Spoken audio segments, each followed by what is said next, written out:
biggest thing that gets in the way, it starts with mindset. I mean, I'm amazed. If you look at the studies, only about 23% of people say that their leaders lead well. And I've yet to meet a leader who doesn't intend to lead well. Right? Everyone's like, I want to do a good job, but I have great intentions.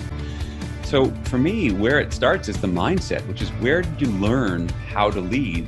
And there's a pretty good chance you learned on the job copying the leaders that led you, and they learned from who they learned from, and so on and so forth. Welcome to Grow Think Tank. This is the one and only place where you will get insight from the founders and the CEOs of the fastest growing privately held companies. I am the host. My name is Gene Hammett. I help leaders and their teams navigate the defining moments of their growth. Are you ready to grow? What do you think about your leadership model? Do you have it all dialed in? Does your people really engage with the work that they're doing, the mission of the organization, the values in a way that you know that you're all aligned together? Well, the reality is our leadership models have to evolve over time. If you think about business 10 years ago, it's nowhere near at the pace it is today. When you think about the people, there's so many more things for them to focus on other than just getting the work done. They want to be a part of something bigger than themselves. This younger generation really does want to do something and be in a purpose-driven work. So what are you doing about that as a leader? Well, today we're going to talk about it with the author of Cracking the Leadership Code. If you're not looking at this, I'm holding up the book right now. Alain Hunkins is really a fantastic source of insight around leadership. He's looking at the industrial age and how many of the things that we use today as leaders are broken. We have not let go of that command and control and the fear. One of the things I like about most in this conversation with Alain is the really focus he puts on the needs of the employee and the connection that's necessary for them to be in an environment to excel. You will get more by tuning in to the full interview. Make sure you keep tuning in to the podcast. If you haven't already subscribed, do so now. Go to growththinktank.com and you can subscribe. That way you won't miss a single episode. Now here's the interview with Alain. Hey, how are you, Alain?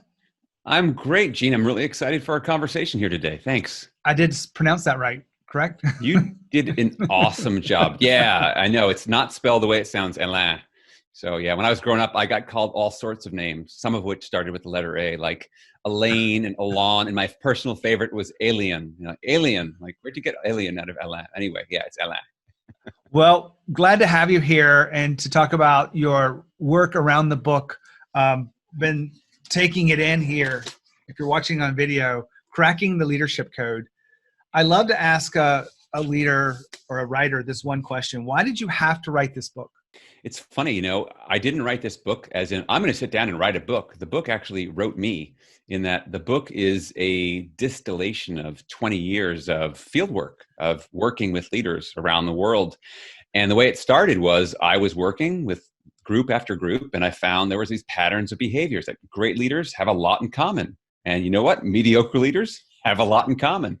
And so I started taking notes, whether it was in coaching sessions or trainings, workshops, and the notes turned into blog posts. And the blog posts ended up becoming chapters. And I found these chapters and these notes and these stories all had common themes. And the themes became what is now known as the 3 secrets to building strong leaders, which is the subtitle of the book. And those 3 secrets are connection, because there was a big theme around connection. There was a big one around communication. That's the second one. So connection, communication. The third is collaboration. So the book was really built from the bottom up, as opposed from, I want to write a book. What do I not know about leadership? It really is, it's a coming out of my work as a practitioner. When you think about leadership, what are the things that get in the way of great leaders? Well, I think the biggest thing that gets in the way starts with mindset. I mean, I'm amazed. If you look at the studies, only about 23% of people say that their leaders lead well. And I've yet to meet a leader who doesn't intend to lead well, right? Everyone's like, I want to do a good job, but I have great intentions. So for me, where it starts is the mindset, which is where did you learn how to lead? And there's a pretty good chance you learned on the job copying the leaders that led you, and they learned from who they learned from, and so on and so forth. So my question and the research I did was, who started this chain of behavior? Because organizational leadership hasn't been around for thousands of years. And it started with Frederick Winslow Taylor, who is considered the father of the field of management. But if you look back, this is the industrial age. 1911 is when his book, Principles of Scientific Management, came out. In Taylor's mind, he was a mechanical engineer. So the workplace was this mechanical engineering problem to be solved. And he took human beings and he created human resources, right? It's like very big shift, saying you're now parts of a larger system. And when it comes to the ideal workman, and I'll quote him on this because I could not make this up myself. This is what Taylor had to say about the ideal workman at the time, workman. He said they should be, quote, so stupid that they more nearly resembled in their mental makeup the ox than any other type. Right. So the idea is that and Henry Ford said it, who was one of his disciples, by the way, why is it when I want a pair of hands, they come with a brain attached? It's amazing how much of this industrial age command and control thinking has perpetuated and gone on. Turns out Taylor's work formed the basis of a little school you might have heard of, Harvard Business School, and it became the playbook of leadership for the 20th century. And so many of us are still living out Taylor's legacy. And until we stop and question what's not working, we're not going to change, because you cannot change what you do not notice. And so it seeps into our work. It seeps into our language. How many of us have said, we got to drill this down to our frontline employees? I mean, how many people stop and think, wow, senior management hasn't drilled anything into me lately. I missed that. It's that mechanistic worldview. And we have to stop seeing people as parts and seeing them as human beings. And it's funny because I know that sounds super soft and fluffy. See them as human beings, care about them. Yet all the great research that's coming out of both neuroscience and biology and social science has pointed and proven that when people feel cared for and they're in an environment where they can perform at their best, they do. And it trickles directly to the bottom line. Hold on for a second. Alain just said, start with mindset. How often do you think about your mindset? I know you think about the projects that are necessary to move forward. I know you think about your calendar, the emails that are coming in. I know you think about the numbers. You probably even think about your people. But how often do you take the time to think about your own confidence, your courage, the clarity about who you are, the personal values you have? Those mindsets can be transformed. In fact, I believe that they should be transformed. Great leaders evolve over time. You've evolved. Are you willing to speed that up? A big part of that is focusing on your mindset. There's some tricks I've learned along the trade that I have used with leaders within my own work to level up. If I can help you in any way, make sure you reach out. Now back to Alain. I so agree with you. And the problem is, I think a lot of people just don't realize that they're under that old view of leadership. There is a lot of people that are still fear-based leaders, authoritarians, and do it my way. But really evolve leadership. And I don't even know what the really highest level of leadership is and the words that go with it. Because I ask a lot of leaders, what do you aspire to be? And they have trouble like coming up with the words of what they aspire to be. What do you think that leaders are aspiring for today? I think that the best, those, I'll call them the 21st century leaders, I think what they aspire to, first of all, they start with a clear sense of purpose, that they have their why. They figured out what their why is and what they and their organization are about. And they also realize that purpose is not a one-stop shop. It starts with them, is that they know they have to bring people along to co-create the purpose with the people they're leading. So I think they start with that purpose. And then from there, they realize that if you're going to bring people on this journey, you have to connect, because at its core, leadership isn't a job title. It's not power. It's not a position. It's a relationship. And that people choose every single day whether they are going to loan you their knowledge and their talents and their skills. And those are on loan. And every day, are we people that they want to keep showing up for? I mean, it's amazing, because this idea of old school command and control, I mean, I looked at the most recent Bureau of Labor Statistics says that the average tenure of workers aged 25 to 34 is 2.8 years. So what is the compelling value proposition you're giving me? And if it's just a mediocre work environment, I'll go down the street for 10% more money. I mean, it's another mediocre environment. So to me, it becomes this question of what's the purpose? And then how are you bringing me along that we feel that we are achieving something that is bigger than just, I'm here for a paycheck. I'm here to increase shareholder value. I've joked with clients about this. When I'm sure you had these conversations too, Gene, where like you say, what's the reason for your company? Well, we're here to increase shareholder value. It's like, that's it? Oh yeah, that's it. Like, well, then why aren't you selling cocaine? It's way more profitable than what you're in the business. They're like, wait, no, that's not. I'm like, yeah, well, that's what you said. So what is your purpose? And that should be based on some values and what you're trying to do to make a difference in the world. Like everyone's role makes a difference. What they need to do is understand how it connects. And that's where leadership comes in. One of the things that you write about a lot in here around connection is empathy. And I feel like it's a really powerful tool to use when you leverage it genuinely. What gets in the way of real genuine empathy today? Great question. So there's a few big things. I'd say one of the big things that gets in the way that I think just about anyone can relate to is impatience. I mean, the fact is, if I define empathy as showing people that you understand them and care how they feel, right? It sounds simple, but the fact is, when we're in our lives, we can't think of empathy, showing people that we care about them, as some item to check off on our to-do list, right? Because all of us are swamped, our plates are full. And in our digital age, information travels at the speed of light, right? We can send emails, hundreds of them a day, and human relationships, showing people you care, empathy takes time. We have to show patience. And in a lot of places, we say, I've got results to deliver. Drive for results in many organizations is a core leadership competency. The problem is driving for results shouldn't come at the cost of driving over the people who deliver those results. And I think impatience is one of the big ones. Another big challenge is fear. A lot of leaders are really uncomfortable with feelings in the workplace. It's funny. I was working with this guy. His name's Bob. He's a managing director at a consulting firm. And he was totally honest. He said, I don't ask my people how they feel. And you want to know why? Because if I ask them, what might happen? They'll tell me. I don't want to know, right? He was totally honest. I appreciate the honesty. So and I'm sure you've experienced this too, Gene. Like there's lots of leaders who have this, against old belief, check your feelings at the door policy. This is work. You're here for work. You got to check your feelings at the door, which is a funny thing to think, because if you think about it, you can't actually do that.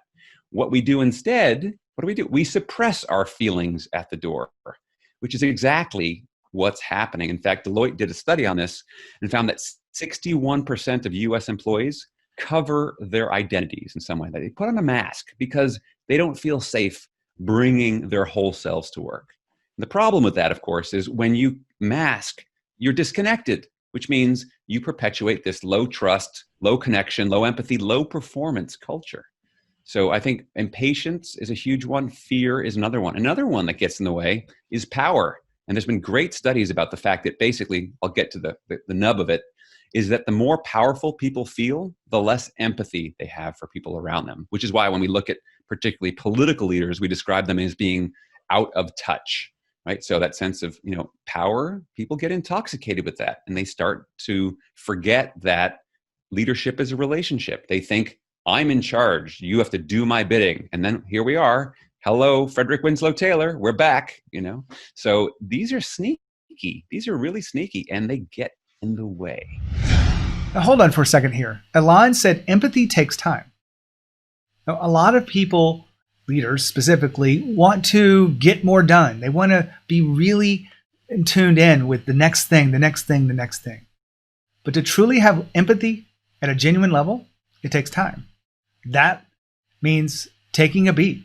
That means really focusing on the other person, really trying to understand how they're feeling, what they're going through, being able to notice those things as you look them in the eye without words being said. Imagine if you had the power as a leader to truly tune in to someone so that you can ask a question that says, hey, how are things going? You don't have the energy you normally have bouncing around here. That question will give you something that you can actually go deeper into that person. It will build trust. It will build connection. It will allow you to feel really something amazing inside the organization and create that feeling over and over again with many people. People will stand up for you. They'll be loyal. The retention rate will be high. Creativity will be high. Innovation will be high. Resilience will be high because people feel connected to the work. Back to the interview. Well, I want to go into some of the mistakes that are commonly made. I know we talked about the leadership model from industrial age is broken. So what is it? How do we realize it's broken, and how do we move forward as leaders? Okay. Well, realizing it's broken is first realize like what is that inherited history you have. So that's a piece. So that's broken. Now the question is, so where do you start from? And I think you start by realizing, okay, so leadership's a relationship. Do I know my people? Do I know them as people first before we get into tasks and roles and boxes on an org chart? So we start there, and you build that through empathy, as we discussed. You also build it through your credibility. The fact is, how you show up makes a difference, because if people don't believe you as the messenger, they're not going to believe your message. And probably the simplest thing you can do to increase your credibility, and this is a simple thing any of us can do, is show up on time, right? So you can start by showing up on time. I mean, how many of us have had, oh, I know we have that one-on-one scheduled, but I'm going to have to push that off again because I had this important meeting with a client or so on. So what are we modeling? Because leaders, we have it backwards. We think what we say is the most important, and then what we do is important, and then what we measure is important. When in fact, people flip it the other way around. So what do we measure? Because people know how to game systems. They look at that, and then they look at what we do, and then they look at what we say. So understanding the credibility and what we're measuring is super important. I'll give you a funny example on this one. I was working with a sales team, and the leaders of the team, before I worked with the team, they said, oh, we want our sales people to be more collaborative because they all get these great ideas out in the field, but they're not sharing them with each other. So I'm in a conversation with them. I said, great. Can I ask you a question? Talk to me about your sales compensation structure. The structure was totally built around competition. And I said, and the thing was, before they told me about this, there was this incredibly uncomfortable pause. Like, do we have to talk about that? They thought that somehow bringing in someone to do leadership training was going to make their teams collaborative, when in fact, everything they were measuring was completely counterintuitive to making that happen. So you've got to look at, what are we measuring? What are the structures we have? So we've got that to build the basis of connection. And then from there, we have to look at, what is our mission? What's our purpose? How we communicate that in a way that people don't just hear the information, but they understand it, and that they are inspired to be a part of and to take action. And then how do we create these environments and systems that support people so they can show up and do their best work? And in my research, I found there's 4 main needs that all employees have to be satisfied in order to become more effective. We all have a need for safety. So right now, through coronavirus, there's physical safety, but there's also psychologically safety. The sense that if I speak up, I'll be heard. The sense that I can say, hey, I don't understand this, or I think I made a mistake, and feel like that's okay and not a career limiting move. So we've got safety. We've also got energy. People want to work in high energized workplaces. So what are things that you're doing to make that happen? I mean, for example, how many of us have been through a meeting that went on for literally 2.5 hours with no break? And you hit 90 minutes and you're going, oh gosh, I cannot keep this up. So, this instituting a 90-minute rule. Let's put breaks in every night. It's super simple, but a lot of leaders forget about that because they just haven't thought about it. So you've got a need for safety, a need for energy. Then people have, as we talked about earlier, this need for purpose. What are you doing to talk about why we're doing what we're doing? And how often do you repeat that on a regular basis? Are you, for example, bringing your customers in to talk to your people about the impact that your service or product is having on their lives, so that people can see that what we do makes a difference, and I'm not just widget master 3 in the widget master factory, right? So otherwise, jobs become drudgery. And then the fourth need we have is this need for ownership. No one loves a micromanager. No one even likes micromanagers. So giving people autonomy and freedom so that they can do what they do in the way they want to do it. Doesn't mean they get to decide exactly what they do, but they have a lot of latitude and autonomy and freedom in how they go about doing it. So if you start to do those things, it will make you a better leader, and your teams will get better, your organizations will get better, and your customers will be happier. Well, I love the way you've organized this and explained it. You're professional, Alain. The question I have to take this just a little bit further is there's a lot of elements of leadership that are counterintuitive. Let's walk through one or two of those that really would be new for our audience, that would help them understand to maybe break old habits. Cool. So typically when you show up to a meeting, let's say it's a month, it could be really any kind of status business meeting. I'll ask you this question. I'll put you on the spot here, Gene, for a second. What's the first thing when we have our business meetings? What's the first thing we talk about usually? In my team, we talk about how everybody's doing. Oh, but that's your team. What do most teams talk about? They're like, let's look at last month's numbers, right? Let's look at the sales numbers. Let's look at the metrics. Let's look at the numbers. And so we focus on the numbers. And the amazing thing so this is counterintuitive. And why do we do it? Because that's how we grew up. It's the business meeting. We're important people, have to talk about numbers. Profits down by 20%. We got to talk about that first. Funny thing, right? Because the numbers are just a lagging indicator. They are a lagging indicator of the behavior of your team members. That's what created those numbers in the first place. So like you said, first thing I want to talk about is let's flip that around. So instead of talking about numbers first and then business issues and then maybe get to the team, let's flip that. Let's talk about the team. How are the people on the team? How are you doing? Where are people at? Where are their strengths? Where do we need to move people to? Then we start looking at what are the projects that we're working on and how do we make those happen? And then I'm sure we'll have time. We'll get there because no one's going to want to leave without knowing that stuff. Then we get to the numbers. So it's flipping the order of priority around so that we have humans first and numbers last instead of numbers first, because otherwise people feel like they are just slaves to the numbers. And that is not where people are going to do their best work. Hi, let me pause here for a moment. If you are listening to this on YouTube, make sure you continue to get this information by hitting the thumbs up, subscribe, hit the notification bell, because we want to make sure we continue to serve you as a leader to grow to the next level. Don't forget, subscribe, do it now. Love that.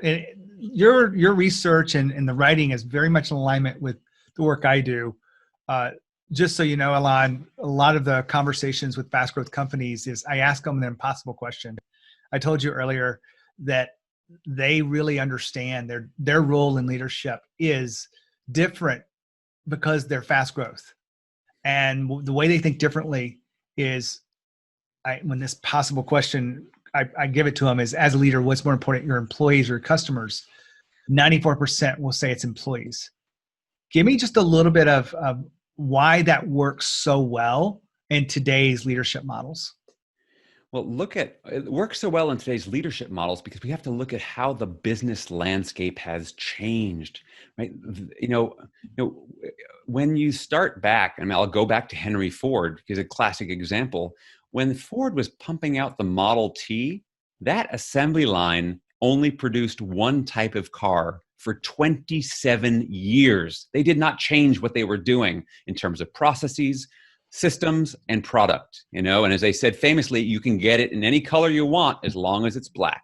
Right? So think about how slow business cycles moved. Well, things are happening all the time, real time.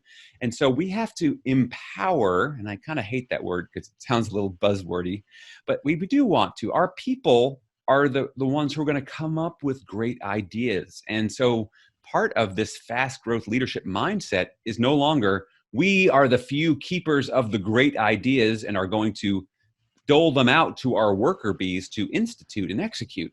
In fact, they have great ideas, and it's our role to be more facilitators, to create a culture where people are continually going through the problem-solving process of first clarifying what is the problem or the issue, and then let's generate a bunch of ideas around that problem or issue, Then out of all those ideas, let's pick the few and develop them and refine them, prototype and beta test those, and start implementing them as quickly as we can. So we have rapid cycle implementation. In the world of agile software, they talk about this all the time. So it's the idea of, it's 80%. Let's get out there. Let's do some A and B testing. And then when we learn something else, we've clarified a new problem, and we go through that creative problem solving method and innovating again. And so that kind of rapid cycling demands a new type of worker, and it demands a new type of leadership. And this is what leaders need to understand to be able to lead in this new emerging world of work.